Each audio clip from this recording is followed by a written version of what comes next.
Donc on continue ensuite avec le paramétrage de la numérotation, hein. Donc alors on va encore une fois ici, clic droit, ici aller dans puce et numérotation. Donc petite précision par rapport à la vidéo précédente, je ne sais pas si je vous l'ai dit, donc je vais le refaire ici rapidement, hein.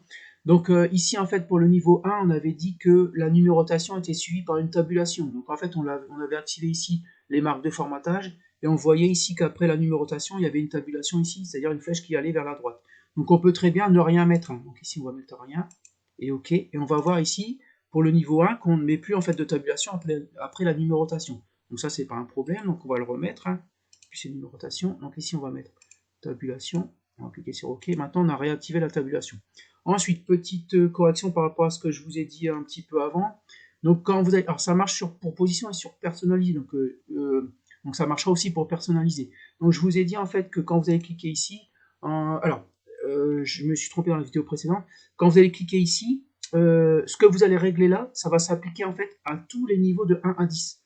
Donc par exemple ici, alignement de la numérotation à gauche, numérotation suivie par tabulation, ça va s'appliquer en fait automatiquement à tous les niveaux de 1 à 10. D'accord, donc ça part. Donc en fait, si on va voir ici, alignement de la numérotation, c'est gauche à chaque fois.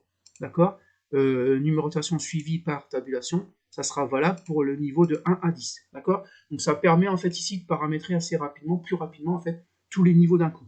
Donc on va passer maintenant à personnaliser. Donc alors, on va passer au niveau 1. Donc ici, donc on va pouvoir personnaliser en fait chaque niveau. Donc je vais faire le niveau 1, vous pourrez faire le niveau 2, le niveau 3, etc. Donc niveau 1, ici on va choisir de mettre des noms.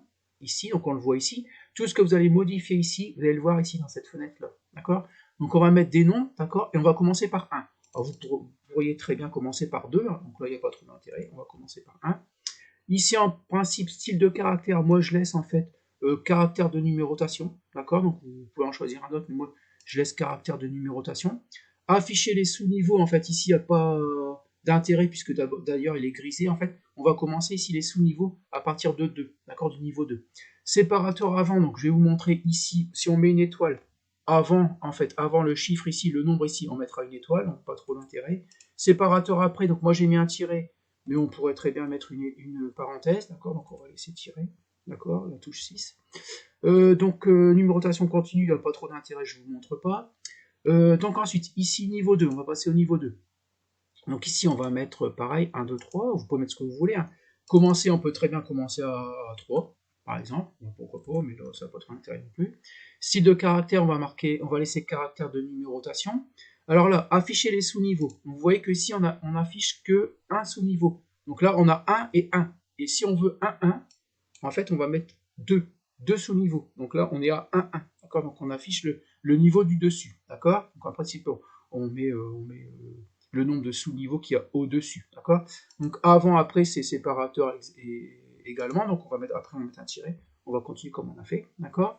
Donc ensuite, vous faites la même chose pour les niveaux suivants, hein. Donc ici, on va revenir au niveau 1. Ici, on peut très bien ici prendre également, donc alors voilà, on peut également prendre des puces, d'accord? Et là, après, on va sélectionner la puce qu'on veut, d'accord? Donc ça, je vous montre pas.